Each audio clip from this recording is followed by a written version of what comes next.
The topic that we're going to speak today about is how do we achieve a 100% renewable energy economy, and how do we strike a balance to make that happen. I'd like to start with all my presentations with this slide. There's this gentleman, his name is Lee Willis, and he's the vice president of one of the largest consulting groups for utilities. The name of the company is Quanta Technologies. And in an interview that Green Tech Media did to him in 2012, he came up and he said, you know, the utility industry had to make a change. And, but the change was going to be very hard because his claim was that if you want out-of-the-box thinking, you cannot have people living inside of the box.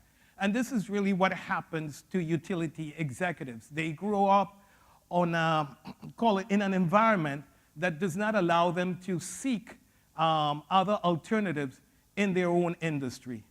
And this is quite critical, and this is probably one of the reasons why we have not been able to move away or have more renewable energy, a more renewable energy generation mix in Trinidad and Tobago, simply because the elements are not there, meaning the utility company, business model, the government, and society does not really understand how we make this happen.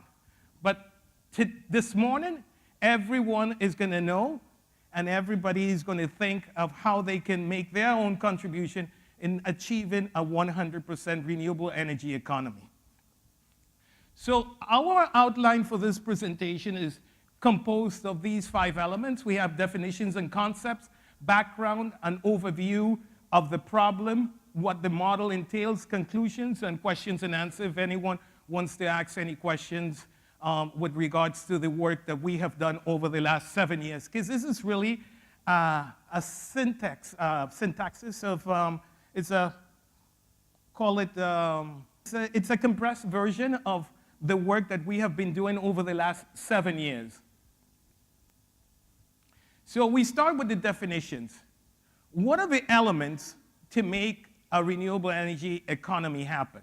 Well, first, you need to have a smart grid. What does a smart grid entail? Well, it's an electrical grid which includes a variety of operational energy measures, including smart meters, smart appliances, renewable energy resources, and energy efficiency resources. And then, then we come down to mini-grids.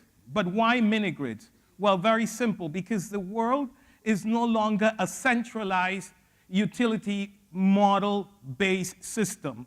It has gone from centralized to decentralized, and now we're moving into the third phase of the industry, which is distributed energy resources. Hence the reason why mini-grids and smart grids are very important. And then we come down to the most important element of all, which is third-party financing. Why third-party financing? Because if you don't have the resources, how are you going to be able to make the migration from your normal way of electricity generation to renewable energy generation systems? And that's very important. Then we come down to the other elements, or the other concept, which is community solar, enhanced revolving funds, Pigovian taxes, and that is just a long list of terms that you will hear. Distributed energy resources, those are just solar power purchase agreements. Those are just a lot of terms that you would hear if you are involved in the renewable energy industry. So we now get into the background of the problem. What has affected the region, meaning Latin America, Africa, the Caribbean? Well, essentially, it really comes down to the application of time-inconsistent policies.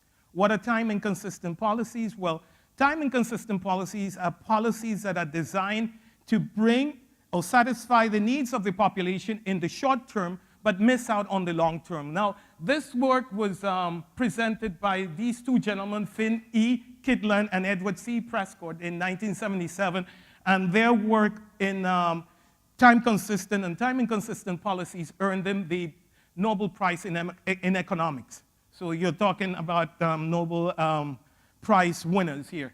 And then you come down to the time-consistent policies, which in contrast meet long-term goals for the population, but miss out on the short-term goals. And what we've had over the years in this region of the world, call it Latin America, the Caribbean, Africa, Lower Asia, has been that most politicians have concentrated in trying to push time-inconsistent policies because it's what works. It's always about the next election period. So we now see how this reflects on our economy. This is a slide that I took from the Atlas of Economic Complexity Center for International Development at Harvard University. This model was developed by two gentlemen. One is Dr. Ricardo Hausmann, and the other gentleman is Dr. Cesar Hidalgo. Ricardo Hausmann was here first a couple of years ago. He did a presentation at UWI. He's the director of the John F. Kennedy Institute at Harvard University, and they came up with this bipartite network strategy to determine GDP for different countries, and they called it economic complexity principles.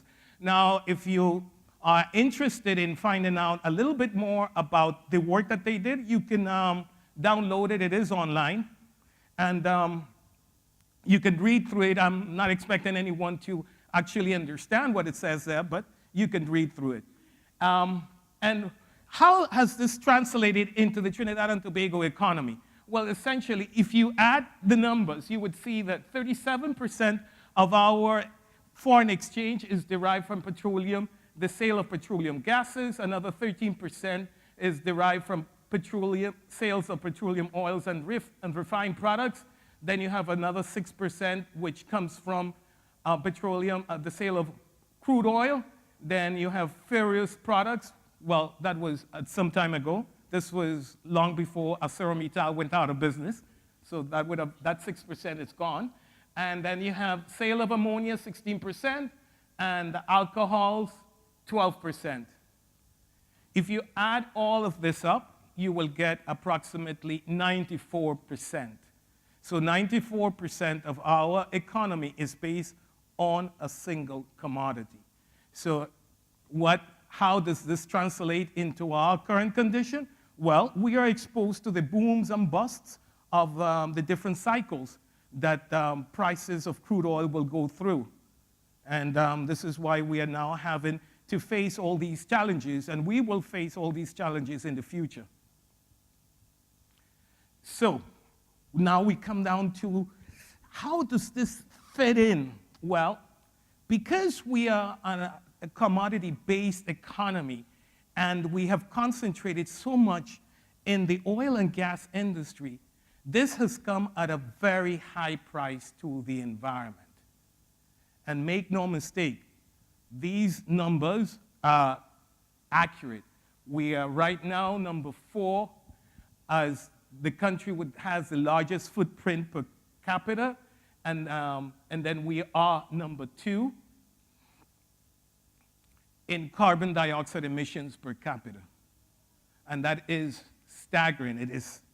It's really worrisome because, again, we are not getting the picture. We are not understanding what our problems are, and we are not simply doing anything to solve these problems.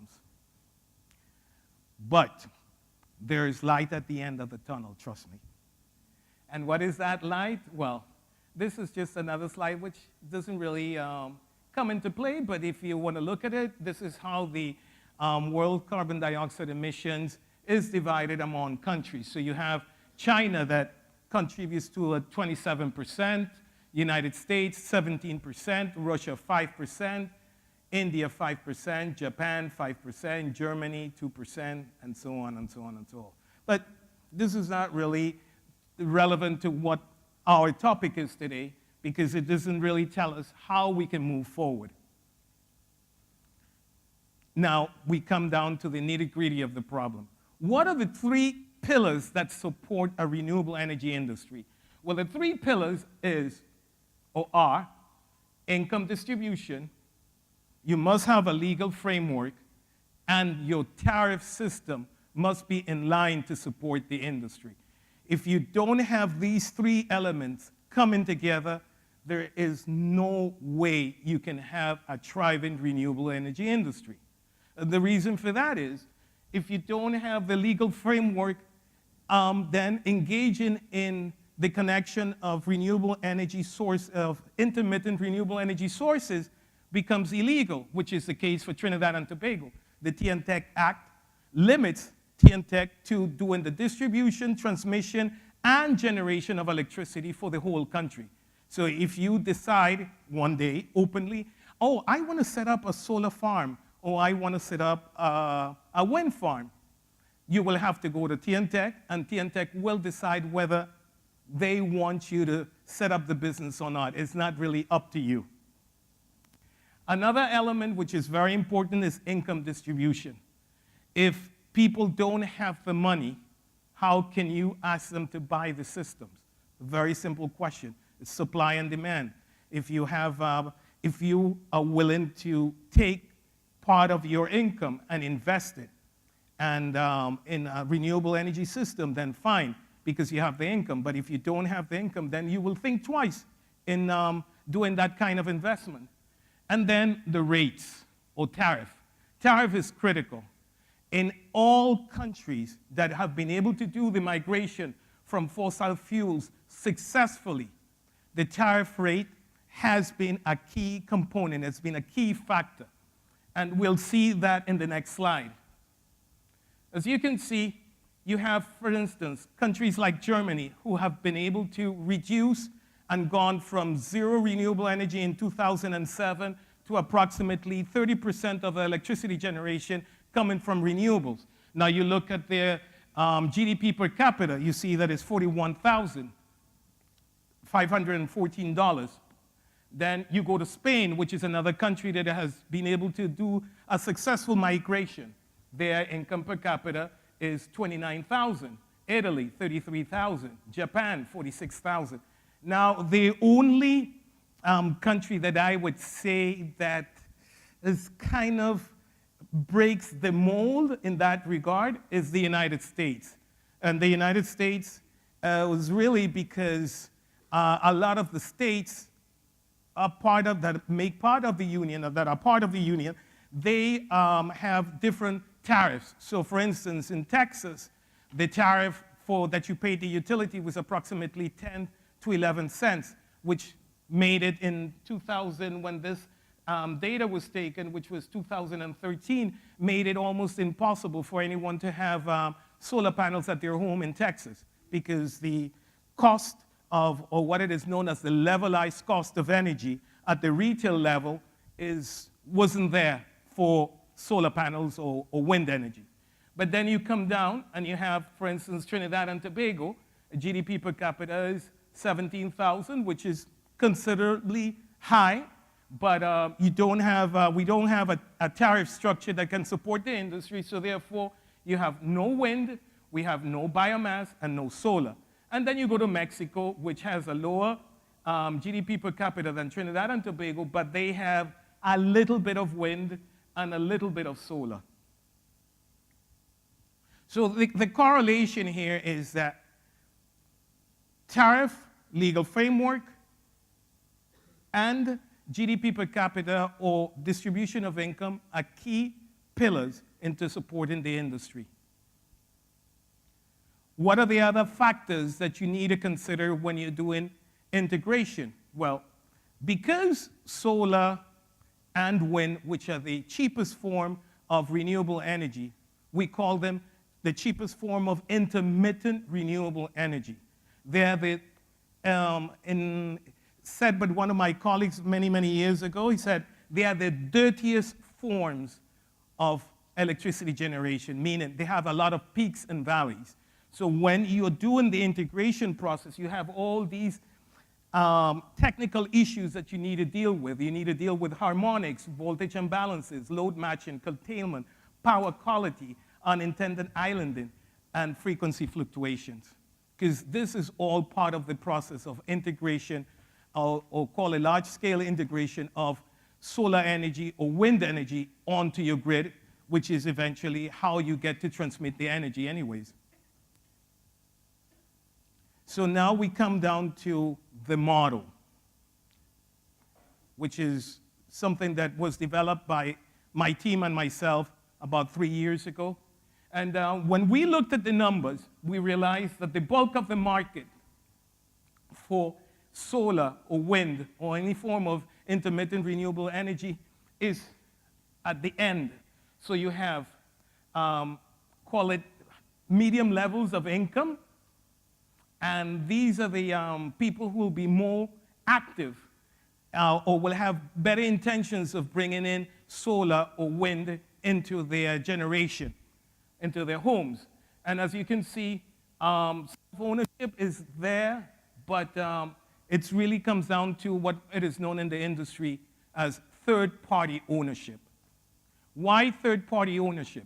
Well, very simple, because if you're going to deploy large-scale photovoltaics at household level, you need to make it cheap enough so people can buy the systems. If it's too expensive, people will not buy them. So hence the reason why a lot of mechanisms or financial platforms have been developed in that regard. So we now come down to one of the first elements, or one of the first financial platforms that was developed in the United States. This is called a solar power purchase agreement. And the solar power purchase agreement is essentially a contract that you sign with a distributor of solar energy for a period of, say, 20 years or 25 years, and they supply you with the system, and you pay them for the energy that they sell you. Now, on these type of arrangements, the energy that gets sold back onto the grid does not belong to the homeowner. It belongs to the company that is leasing you the system. And then from this financial platform, we then have lease systems that you can work on. And then, having seen all that in 2010, my team and I, we started going after different mechanisms, and we developed what it is known as the grid-tied government-assisted model. We realized that most of Latin America and the Caribbean utilities are owned by their respective governments. So trying to go head-to-head with the utility company made absolutely no sense. So we said, why should you want to go against the utility company? Allow the utility company to spearhead the process. They can phase it out. They can then assume whatever investment they can assume, and then from there, you can start having a new energy generation mix. So we call this, in those days, we used to call it the Smith-Macmillan grid-tied government-assisted model. But this is really a grid-tied utility-assisted model, meaning the utility charges you for the energy, they provide you with the panels, and the energy that is generated from the panels that you don't use goes back to the utility and belongs to the utility, which is kind of a win-win situation for the utility and for the homeowner. If anyone, this is now somewhat of the standard in the United States and other parts of the world in terms of utilities getting involved in intermittent sources of renewable energy. And now we come to the enhanced revolving fund. Now, what is an enhanced revolving fund? Well, a fund is that, you put money in and you take out money to finance projects. What we said is, okay, fine. You have the money, but what if we introduce certificate of emission reductions into the fund? Does anybody know what certificate of emission reductions are? Anyone? No one? Carbon credits. They're known as carbon credits. So we said, if you can have the governments of the Caribbean and the governments of Latin America pool in their resources and using these resources to finance or give out grants for renewable energy and energy efficiency, what would that do to the whole continent? Well, when we worked out the numbers, the growth of this fund was exponential because we used up what it is known as a Pigovian tax system, where we were thinking of taxing those companies that made the largest contributions of CO2 gases into the atmosphere. And by doing that, you now have another source of income outside of the certificate of emission reduction or carbon credits. And now we move down to the model, because this all has to come together in a single mathematical system. See, all of these policies and platforms can work, and they can work very well, but they wouldn't have the amount of impact if you put them all together. So we said 3 years ago, what if we brought them all together and we developed a linear program to allow to see what would be the best solution per country? And so we developed the model, and in that model we considered income, we considered GDP per country, contributions that we could have picked up from carbon credits, and all the different platforms that I have already outlined before. By doing that, and you put it into this mathematical formula, what you get is that depending on what the population looks like, the distribution of the population looks like, you have a certain percentage that will allow third-party ownership, then you will have a smaller percentage that will use community solar, and then there is a larger percentage that will engage in what it is known a grid-tied utility-assisted model.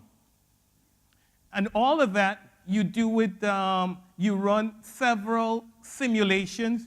This is what we call a sensitivity analysis. So you bring in, you play around with your variables and see what other outcomes you have, which, by the way, is exactly the same research that the European Union did and submitted to the Ministry of Energy and Energy Affairs 2 weeks ago. Not that my research was based on their research. These were both independent researchers, but we arrived to the same conclusion, meaning you have to use all the financial platforms that are out there to make this roadmap in order to move forward and incorporate and have a larger energy mix made up from fossil fuels and renewable energy sources. Any questions? Now, in the case of the European Union, they said we used a method called IFI, but talking to the gentleman who was hired to do the work, Jonas, I told him, well, in our case, we used a linear programming model, which basically gave exactly the same results. So what are the conclusions that we can draw from this? One, in order to have a 100% renewable energy economy, you gotta plan it ahead of time. There's nothing as such as coming up and setting up one single system and expect that system to do everything for you. It's not gonna happen. One, because as I mentioned on the technical issues, you have load matching, load balancing, harmonics. You have a whole bunch of different technical aspects in the area of grid integration that will not allow that to happen. But more important than that, you need to know what your resources are going to be. What are you looking to allocate to make that transition? That is the most important aspect of it. If you are not willing to allocate any resources, then you're not going to have any transition. It's as simple as that. So as a country and as people of Trinidad and Tobago, we need to start advocating, government of Trinidad and Tobago, we need to have a budget structured, a roadmap structured for this to happen. And we need to know exactly how much are you going to be allocating for this to happen. But having said all that, and having achieved, say, 20% in 10 years and another 40% within the next 15 years, you now have that. What have you done for your country? Well, in general terms, you would have created a sustainable industry. You would have improved your environmental performance index. You would have improved your global competitive index, your human development index, and your corruption perception index. Those are 4 key elements that measure how a country is doing. And if you can improve on that, then you would have achieved what you have set yourself to do. Then, of course, you would reduce significantly your levels of carbon dioxide emissions. You would have had a lot of jobs, because one of the issues of deploying distributed energy resources is that, unlike utility scale projects for solar and wind, is that distributed energy resources create 3 times the amount of jobs, because it's not only the installation, it is the maintenance, it is the insurance. So you have 5 or 6 revenue streams that come only from doing home installations or distributed energy resources. Whereas when you do utility scale, you do a project, you deliver the project ends there, and then what you have is probably 3 or 4 or 5 people just running the operation. So you don't have that level of job creation as you would have in distributed generation. Just to put it in other terms so you can understand better, distributed energy is to house building, of what house building is in the construction industry, to highway building. If you notice, has anyone traveled down the Point 14 highway? Okay, what do you see? Do you see a lot of people? You see a lot of machinery. Well, exactly. But when you construct houses, what do you see? You see more people, exactly. So it's kind of the antithesis of transportation projects. So what you want to have, you want to keep your population employed. And by keeping your population employed, you create wealth. And by creating wealth, you have people happy. And why do we do all this? Because our future is priceless. We cannot put a price tag on our future. And this concludes our presentation.